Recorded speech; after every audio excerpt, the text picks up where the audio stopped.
the son of Nathan Clark, Aiden Clark, was an 11-year-old boy who was in a car that was in a car accident with a Haitian immigrant, a legal Haitian immigrant. And little 11-year-old Aiden Clark died in that car accident. Now, it was an accident. There was literally nobody at fault, no drunk driving or anything like that. It was just an accident. These things happen. And children die in car accidents. In fact, up until the last couple of years, car accidents were the leading cause of death among children. Now it's bullets, of course.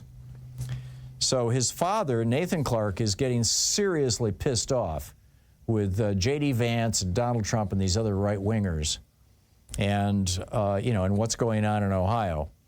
And so he got up at the town hall meeting, and in Springfield, we're back to Springfield, where Trump is saying they're eating dogs. These black immigrants are eating dogs. They're not. And now he's saying they killed little Aiden Clark. Well, they didn't.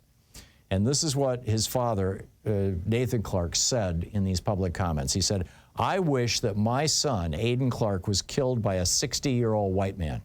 And I bet you never thought anyone would ever say anything so blunt. But if that guy killed my 11-year-old son, the incessant group of hate-spewing people would leave us alone.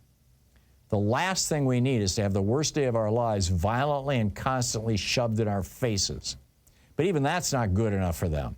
They want to take it one step farther. They make it seem as though our wonderful Aiden appreciates your hate, that we should follow their hate. And look at what you've done to us. We have to get up here and beg them to stop. Using Aiden as a political tool, his dad said, is, to say the least, reprehensible for any political purpose. And speaking of morally bankrupt politicians, Bernie Moreno, Chip Roy, J.D. Vance, and Donald Trump, they have spoken my son's name and used his death for political gain. This needs to stop now. They can vomit all the hate they want about illegal immigrants, the border crisis, and even untrue claims about fluffy pets being ravaged and eaten by community members. However, they are not allowed, nor have they ever been allowed, to mention Aiden Clark from Springfield, Ohio. I will listen to them one more time to hear their apologies. To clear the air, my son Aiden Clark was not murdered. He was accidentally killed by an immigrant from Haiti. His tragedy is felt all over this community, the state, and even the nation, but don't spin this toward hate. Well, good luck, Mr. Clark. I hate to tell you this, but you're talking about Republicans here. Hate's all they've got.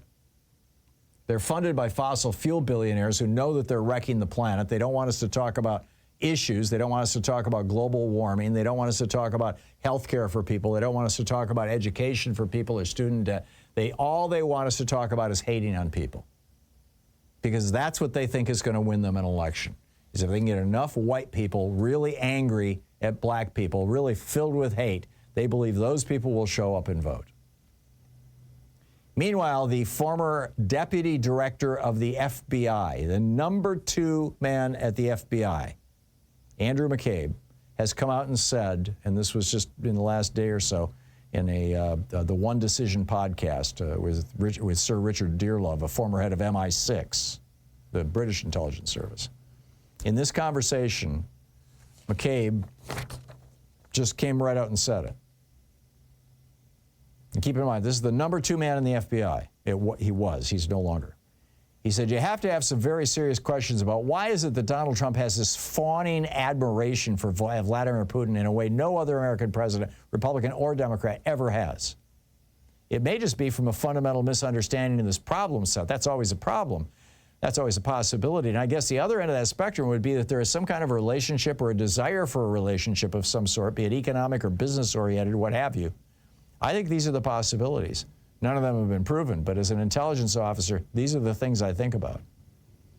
Speaking of the Russians, he said he has very serious concerns about a second Trump presidency. He said their desire, he's talking about the Russians, Putin, is their desire to kind of wreak havoc or mischief in our political system is something that's been going on for years, decades and decades. Their interest in just simply sowing chaos and division and polarization. If they can do that, it's a win. If they can actually hurt a candidate they don't like or help one that they do like, it's an even bigger win. So this is his concern that Donald Trump is actually a Russian asset. Yeah. You think?